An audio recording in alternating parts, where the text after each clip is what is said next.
اعوذ باللہ من الشیطان الرجیم بسم اللہ الرحمن الرحیم الطلاق مرتان فإمساك بمعروف أو تسريح بإحسان ولا يحل لكم أن تأخذوا مما آتيتموهن شيئا إلا أن يخافا ألا يقيما حدود الله فإن خفتم ألا يقيما حدود الله فلا جناح عليهما فيما افتدت به تلك حدود الله فلا تعتدوها ومن يتعد حدود الله فأولئك هم الظالمون۔ اس سے پچھلی آیت کے اندر طلاق رجعیہ والی خاتون کی عدت کے متعلق بیان تھا کہ جس کو طلاق رجعی دی گئی ہو وہ اپنے آپ کو جو ہے 3 حیض تک روکے رکھے، اور اس کے لیے جائز نہیں کہ جو اس کے پیٹ کے اندر ہے اللہ تبارک و تعالیٰ نے جو پیدا کیا ہے حیض کی شکل میں یا حمل کی شکل میں، وہ اس کو روکے اور لوگوں سے چھپائے، بلکہ اس کا اظہار کرے اور لوگوں کو بتا دے، اپنے یعنی کہ جو قریبی لوگ ہیں خاندان والے ان کو بتا دے کہ جی میں حیض سے ہوں یا میں حمل سے ہوں، ٹھیک ہے۔ پھر سب سے زیادہ حقدار جو ہے طلاق رجعیہ میں جو کہ یہ اگر عدت گزر جائے تو اس میں جو ہے عدت کے اندر اگر شوہر اس سے رجوع کرنا چاہے تو رجوع کر سکتا ہے، اگر عدت کے بعد بھی اگر شوہر رجوع کرنا چاہے تو نکاح جدیدہ کے ساتھ جو ہے اس شوہر کو حق حاصل ہے کہ وہ اپنی بیوی کے ساتھ نکاح کر لے۔ اور اس طرح اللہ تبارک و تعالیٰ نے زوجین کے درمیان پھر حقوق بھی بتائے تھے کہ جس طرح عورت کے اوپر مرد کے حقوق ہیں اسی طرح مردوں کے اوپر بھی عورتوں کے حقوق ہیں، ٹھیک ہے، دونوں طرف سے یعنی کہ حقوق ہیں، اور حقوق کی ادائیگی کے ساتھ ہی یہ رشتہ جو ہے عظیم الشان جو رشتہ ہے یہ برقرار اور قائم و دائم رہ سکتا ہے۔ اگر حقوق کی یعنی کہ پاسداری نہیں ہوگی تو ان رشتوں کے درمیان پھر آہستہ آہستہ دراڑ آتے آتے پھر یہ رشتے ٹوٹ بھی سکتے ہیں۔ یہ رشتے جو پہاڑوں سے زیادہ مضبوط بھی ہیں اور شیشے سے زیادہ کمزور بھی ہیں، تو اس لیے ان کی کمزوری کو بھی دیکھیں اور ان کی یعنی کہ مضبوطی کو بھی دیکھا جائے۔ اور پھر آگے اللہ نے فرمایا کہ مردوں کو اللہ تعالیٰ نے فوقیت عطا فرمائی ہے عورتوں کے اوپر ایک درجہ، وہ فضیلت یہی ہے کہ اللہ تعالیٰ نے ان کا نگران بنایا ہے، ان کا نان نفقہ، ان کے ساری یعنی کہ ضروریات کی چیزیں یہ مرد کے ذمہ ہیں۔ اب یہ جو آیت ہے آج کی آیت الطلاق مرتان، عربوں کے اندر زمانے جاہلیت کے اندر ایک اور رسم بد موجود تھی، وہ یہ تھی کہ وہ بدبخت جو ہے عورتوں کو جو ہے طلاق دے کے ان کو بیچاریوں کو لٹکائے رکھتے تھے۔ اب ایک طلاق دے دی تو اس کے بعد عدت کے دوران ہی رجوع کر لیتے، اور ان کے ہاں یعنی طلاق رجعی کی کوئی تعداد متعین نہیں تھی، جتنی بھی طلاق دیتے رہتے وہ۔ اب طلاق دی، عدت کے دوران پھر رجوع کر لیا، پھر عورت کو ستایا، پھر طلاق دے دی، پھر عدت کے درمیان رجوع کر لیا، پھر طلاق دے دی، پھر رجوع کر لیا، پھر طلاق دے دی، پھر رجوع کر لیا۔ تو اس طرح عورتوں کو بیچاریوں کو ستانا یہ ان کا یعنی کہ وہ بنا ہوا تھا۔ تو قرآن کریم نے جو ہے اس کو ختم کیا اور طلاق رجعی کی تعداد کو متعین کر دیا کہ جس طلاق کے اندر رجوع کیا جا سکتا ہے، یعنی شوہر اپنی بیوی کے ساتھ رجوع کر سکتا ہے، ان کی تعداد صرف 2 ہے، اور 2 کے بعد جو ہے اگر تیسری طلاق دے دی تو اب رجوع کا حق حاصل نہیں ہوگا۔ اور اگر 2 طلاق دی اور اس کے بعد اگر رجوع کرتا ہے تو ٹھیک ہے، اب اگر 2 طلاق کی عدت کے اندر اگر رجوع کر لیتا ہے تو بغیر نکاح کے رجوع ہو جائے گا۔ اگر 2 طلاق یعنی کہ ان کے بعد عدت گزرنے کے بعد اگر رجوع کرتا ہے تو نکاح جدیدہ کے ساتھ رجوع کرے گا۔ اگر 3 طلاق دے دی اور 3 طلاق کے بعد رجوع کرتا ہے تو پھر اس کے لیے جائز نہیں ہے اس وقت تک جب تک یہ عورت دوسری جگہ نکاح نہ کر لے اور وہ دوسرا شوہر اس کے ساتھ ہم بستری نہ کر لے، صحبت نہ کر لے، اور پھر اس کے بعد وہ شوہر مر جائے یا وہ اسے طلاق دے دے، تو پھر اس کے بعد یہ پہلے شوہر کے پاس اگر آنا چاہے تو پھر آ سکتی ہے، یہ اس کے لیے جائز ہے۔ اب طلاق کی جو ہے یہ سمجھ لیں کہ اسلام کے اندر ایک اللہ تبارک و تعالیٰ نے یہ چونکہ نکاح جو ہے یہ ایک معاملہ ہے، اور جس طرح اور دوسرے معاملات ہوتے ہیں اس کی طرح یہ معاملہ نہیں ہے۔ اللہ تبارک و تعالیٰ نے اس کے ختم کرنے کا بھی طریقہ وضع کیا ہے اور اس کو یعنی کہ اس کو قائم کرنے کا بھی طریقہ بتایا ہے، چونکہ عام معاملات جو ہیں وہ اس کے لیے کوئی شرائط نہیں ہے، وہ کسی کے ساتھ بھی آپ کر سکتے ہیں، کسی وقت بھی آپ کر سکتے ہیں، اس کے لیے کوئی گواہوں کی شرط نہیں ہے۔ لیکن جو نکاح کا معاملہ ہے اس کے لیے اللہ تبارک و تعالیٰ نے جو قانون اور ضوابط بیان فرمائے ہیں کہ یہ ہر عورت کے ساتھ اس کا یعنی کہ یہ معاملہ نہیں ہو سکتا۔ اب مثال کے طور پہ بہت ساری عورتیں ایسی ہیں جن کے ساتھ نکاح کرنا حرام ہے، ان کے ساتھ نکاح کا معاملہ نہیں ہو سکتا۔ اور اس طرح یعنی کہ جو عام معاملات ہیں ان کے اندر جو ہے گواہوں کا ہونا ضروری نہیں ہے، شرط نہیں ہے، لیکن نکاح کے اندر 2 گواہوں کا ہونا ضروری اور شرط ہے۔ اگر کسی 2 مردوں نے یعنی کہ گواہی دے دی اور ان کے درمیان نکاح ہو گیا ان دونوں کے سامنے تو یہ نکاح درست ہوگا۔ اگر گواہوں کے بغیر نکاح ہوا اور دونوں میاں بیوی آپس میں راضی بھی ہیں اور درمیان میں ان کے یعنی کہ ازدواجی زندگی کے دوران جو ہے کوئی اختلافات بھی پیدا نہیں ہوئے، تب بھی یہ نکاح شرعاً باطل ہے، یہ نکاح جائز نہیں ہے، اس لیے کہ 2 گواہ سامنے موجود نہیں، 2 گواہوں کے سامنے نکاح نہیں کیا۔ اس لیے نکاح کا سنت طریقہ یہ ہے کہ اس کو حلال اعلان مسجد کے اندر کیا جائے اور بڑے مجمع کے اندر کیا جائے، کیونکہ یہ اعلان کی چیز ہے۔ تو اس لیے اللہ تبارک و تعالیٰ نے اس نکاح کے معاملے کو ختم کرنے کے لیے بھی کچھ قواعد اور ضوابط بیان فرمائے ہیں کہ یہ نہیں ہے کہ بس جیسے نکاح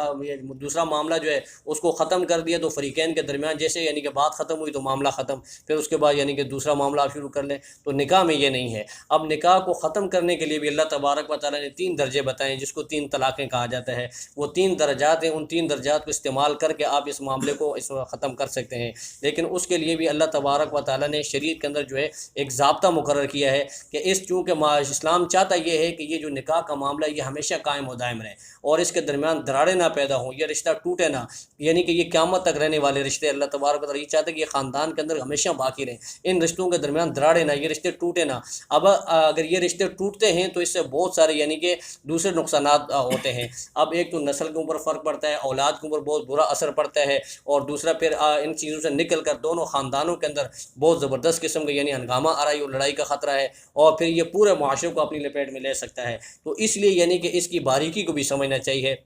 اس لیے قرآن کریم نے جہاں ازدواجی تعلقات یعنی کہ میاں بیوی کے درمیان اگر کوئی تنازع پیدا ہو جائے تو اس کو پہلے یعنی کہ افہام و تفہیم کے ساتھ حل کرنے کی تلقین کی ہے، اور افہام و تفہیم کے ساتھ مسئلے کو حل کیا جائے۔ اگر افہام و تفہیم کے ساتھ مسئلہ حل نہیں ہوتا تو تھوڑا بہت سختی کرنے کا بھی قرآن نے حکم دیا ہے کہ زجر یعنی سختی کی جائے۔ اگر اس طرح بھی حل نہیں ہوتا تو پھر یعنی کہ اپنے خاندان میں سے یعنی کہ لڑکی والے بھی بیٹھیں اور لڑکے والے بھی بیٹھیں، یعنی کہ وہ آپس میں باہم یعنی کہ ثالث کے طور پر یعنی کہ ان دونوں کے درمیان صلح کرانے کی کوشش کریں۔ اگر ان دونوں کے درمیان صلح کی کوئی صورت نہیں ہے تو پھر آخری آپشن جو ہے وہ طلاق کا ہے، اور پھر طلاق کی 3 صورتیں ہیں۔ ایک طلاق کی قسم یہ ہے کہ جس کو طلاق حسن کہا جاتا ہے، وہ یہ ہے کہ ایک ہی طلاق دی جائے ایک طور میں، اس طور میں وہ طلاق دی جائے جس طور کے اندر یعنی کہ عورت جب حیض سے پاک ہو جائے، اور پاکی کے بعد جو یعنی کہ حیض سے جب پاکی ہوتی ہے نا اس کو طہور کہا جاتا ہے، تو اس پاکی کے اندر وہ طلاق دے، لیکن شرط یہ ہے کہ اس پاکی کے اندر اس نے جماع نہ کیا اور صحبت نہ کی ہو۔ اگر وہ صحبت کر چکا ہو تو پھر چونکہ یہ عدت بہت لمبی ہو جائے گی عورت کی،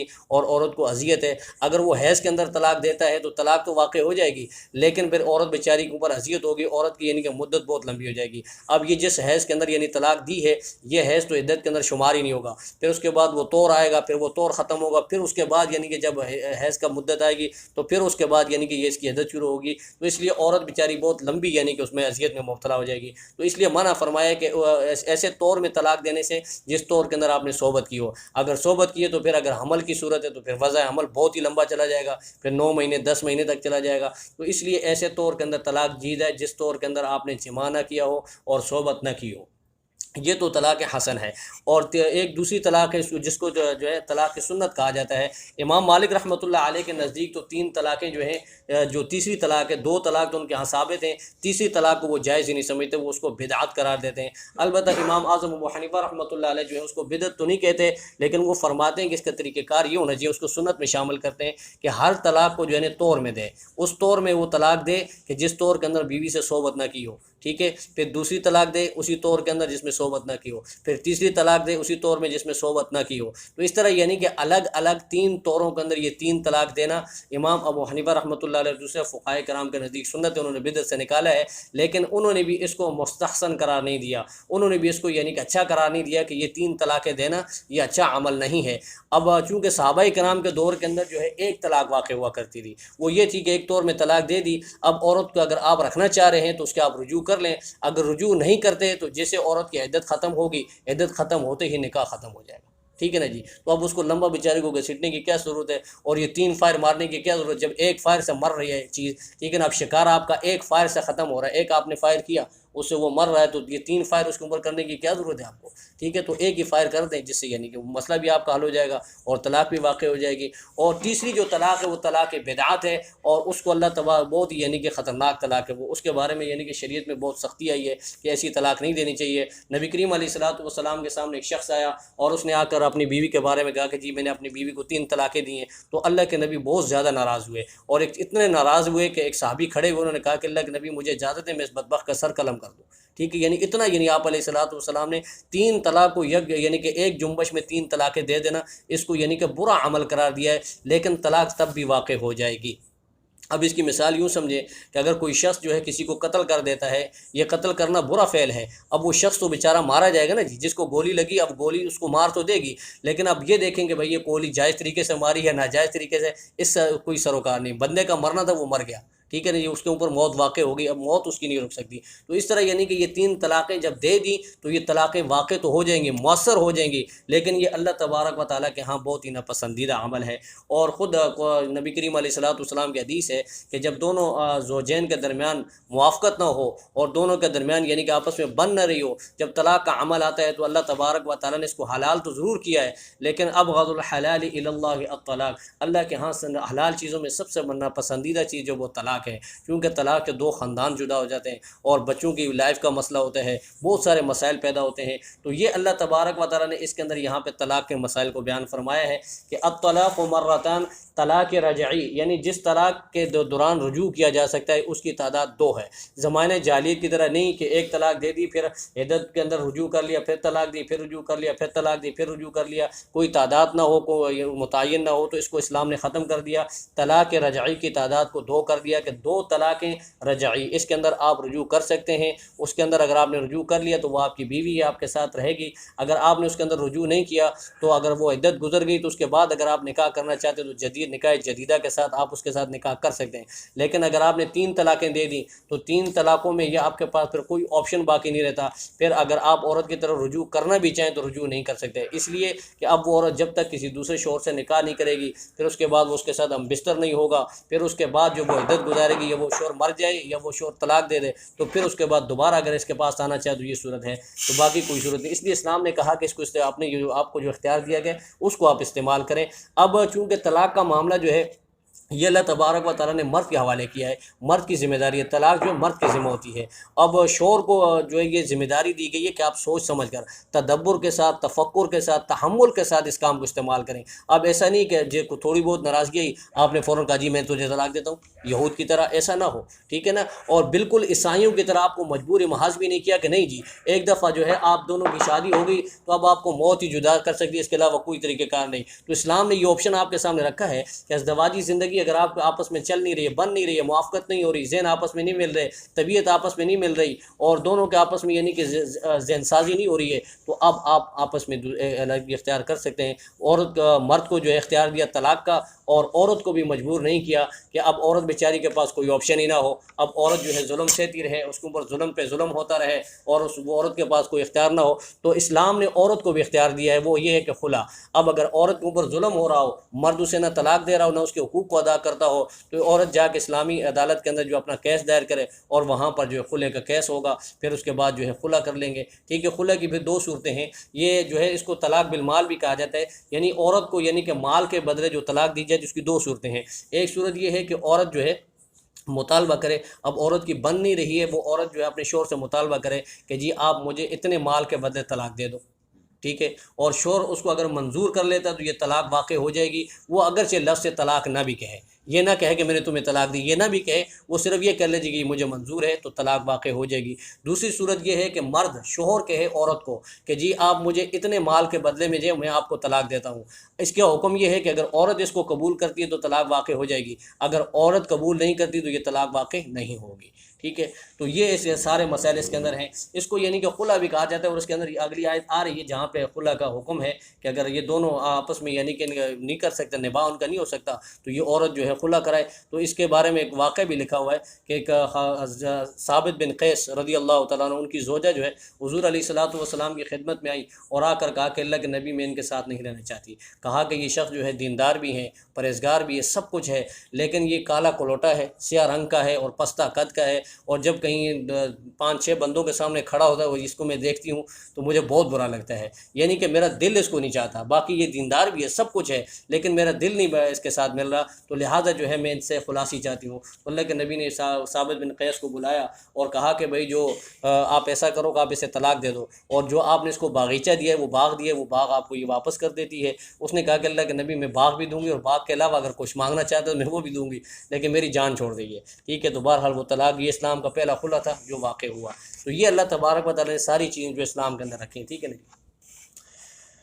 اب طلاق مرتان، طلاق رجعی یعنی جس طلاق کے اندر رجوع کرنے کا حق حاصل ہوتا ہے مرد کو، وہ 2 ہے۔ دو سے زیادہ نہیں، دو سے زیادہ استعمال کر دی تو طلاق واقع ہو جائے گی، پھر آپ دوبارہ رجوع نہیں کر سکتے۔ فَإِمْسَاكٌ بِمَعْرُوفٍ أَوْ تَسْرِيحٌ بِإِحْسَانٍ، ان دو طلاقوں کے درمیان اگر عدت کے درمیان آپ رجوع کرنا چاہتے ہیں، فَإِمْسَاكٌ اگر روکنا چاہتے ہیں تو بِمَعْرُوف اچھے طریقے سے قاعدے کے مطابق قانون کے مطابق آپ اس کو روک لیں، او تسریح بِإِحْسَان یا احسن طریقے سے اس کو آزاد کر دیں، اس کو چھوڑ دیں کہ وہ بیچاری جو ہے دوسری جگہ نکاح کر سکے تو اس کو اجازت مل جائے۔ وَلَا يَحِلُّ لَكُمْ، اے مردو تمہارے لیے یہ جائز نہیں کہ ان تأخذوا کہ تم لے لو مما آتیتموہن جو کچھ تم نے عورتوں کو دیا ہے مہر کی شکل میں، شیئن کچھ بھی، الا مگر یہ کہ ان یخافا اللہ یقیما حدود اللہ، یہ ایک صورت مستثنا ہے کہ اس صورت میں آپ اس سے مہر واپس لے سکتے ہیں کہ اگر آپ دونوں کو خوف ہو کہ اللہ یقیما حدود اللہ کہ ہم اللہ کی جو حدیں ہیں اس معاملے میں ان کو قائم نہیں رکھ سکیں گے، اور میاں بیوی دونوں یعنی کہ اللہ سے ڈر رہے ہیں، ان کے اندر خوف ہے کہ جی اب اگر ہم ساتھ میں رہیں تو اللہ تبارک و تعالیٰ نے جو حدیں متعین کی ہیں وہ حدیں تو ہم یعنی کہ ان کا پاسداری نہیں کر سکیں گے۔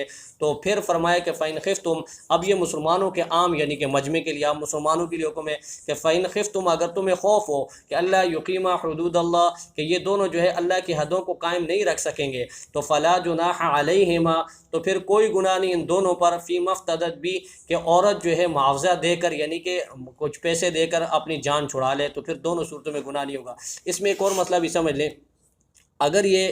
غلطی عورت کی دی یعنی کہ دونوں ازدواجی زندگی کے اندر میاں بیوی دونوں کے درمیان میں جو ہے جب یہ طلاق کا واقعہ پیش آیا، خلع کی صورت آئی، تو اگر غلطی عورت کی ہے، عورت کی طرف سے عورت قصوروار ہے، تو پھر خلع کی صورت میں عورت جو ہے گناہ گار ہوگی، مرد جو ہے یہ خلع کے پیسے لینے میں گناہ گار نہیں ہوگا، لیکن مرد کو بھی اجازت صرف اتنی ہے کہ وہ جو مہر کی رقم ہے اس سے زیادہ نہ لے، اس سے زیادہ لینا اس کے لیے مکروہ ہوگا۔ اگر قصور مرد کا ہے اور عورت بیچاری مظلوم ہے تو پھر جو ہے گناہ گار ہوگا مرد، ٹھیک ہے، طلاق دینے میں یہ گناہ گار ہوگا۔ اور اگر دونوں برابر ہیں یعنی کہ مرد جو ہے وہ عورت کو گناہ گار سمجھتا ہے اور عورت جو مرد کو گناہ گار سمجھتی ہے تو پھر دونوں گناہ گار نہیں ہوں گے۔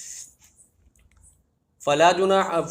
تلک حدود اللہ، فرمایا کہ یہ اللہ کی حدیں ہیں، فلا تعتدوها، تو اللہ کی حدوں کے قریب بھی مت جاؤ، اللہ کی حدوں کو پار مت کرو۔ ومن یتعد حدود اللہ، جس نے اللہ کی حدوں کو پار کیا، اللہ کی حدوں کو کراس کر دیا، فاولئک هم الظالمون، تو وہ بڑے ظالم ہیں، وہ ظلم کرنے والے ہیں۔ فإن طلقها، پھر اگر کسی نے تیسری طلاق دے دی، ٹھیک ہے، دو طلاقیں تو پہلے دی تھی، پھر تیسری طلاق دی، تو فلا تحل له من بعد، تو اس کے لیے جائز نہیں، حلال نہیں وہ عورت اس طلاق دی تیسری طلاق دینے کے بعد، حتیٰ یہاں تک کہ تن کے حزوجن غیرہ، وہ عورت دوسرے شوہر سے نکاح نہ کر لے اور دوسرا شوہر اس کے ساتھ ہم بستری بھی کرے گا، پھر اس کے بعد وہ شوہر اس کو طلاق دے دے یا وہ انتقال کر جائے، تو عدت کے بعد دوبارہ اگر یہ دونوں رجوع کرنا چاہیں تو رجوع کر سکتے ہیں۔ فَإِن طَلَّقَهَا، پھر اگر دوبارہ تم طلاق کرنا چاہیے یعنی کہ اس کے ساتھ پھر اگر طلاق دے دی اس نے اس یعنی کہ شوہر نے جس کے ساتھ اس نے نکاح کیا تھا، جس کو یعنی کہ حلالہ بھی کہا جاتا ہے اس کو، فلا جناح علیہما، تو تم دونوں پر کوئی گناہ نہیں ہوگا اس صورت میں کہ ان یتراجعا، کہ دونوں آپس میں رجوع کرنا چاہتے ہیں،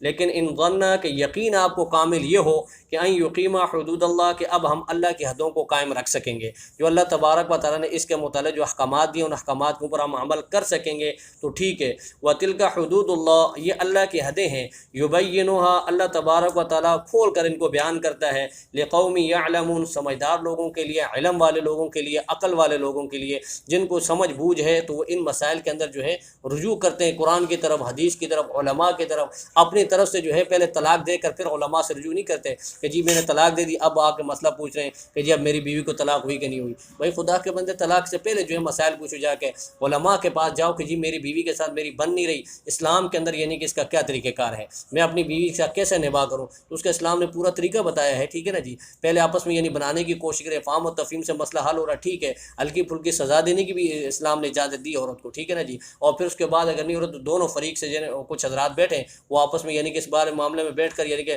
کچھ کر لیں، اس سے اگر مسئلہ حل نہیں ہوتا تو پھر تیسری صورت آخری آپشن جو ہے وہ طلاق کا ہے، تو پھر اس کے بارے میں بھی علماء سے رجوع کریں۔ اللہ تبارک و تعالی ہم سب کو اپنی حدوں کی پاسداری نصیب فرمائے اور اللہ کریم ہمیں اپنی حدوں کے مطابق چلنے کی توفیق عطا فرمائے۔ وآخر دعوانا الحمدللہ رب العالمین۔ اللہم صلی علی سیدنا و مولانا محمد وعلی آل سیدنا و مولانا محمد وبارک وسلم۔ ربنا تقبل منا انک انت السمیع العلیم وتب علینا انک انت التواب الرحیم، وصلی اللہ تعالی علی خیر خلقہ محمد وعلی آلہ وصحبہ اجمعین۔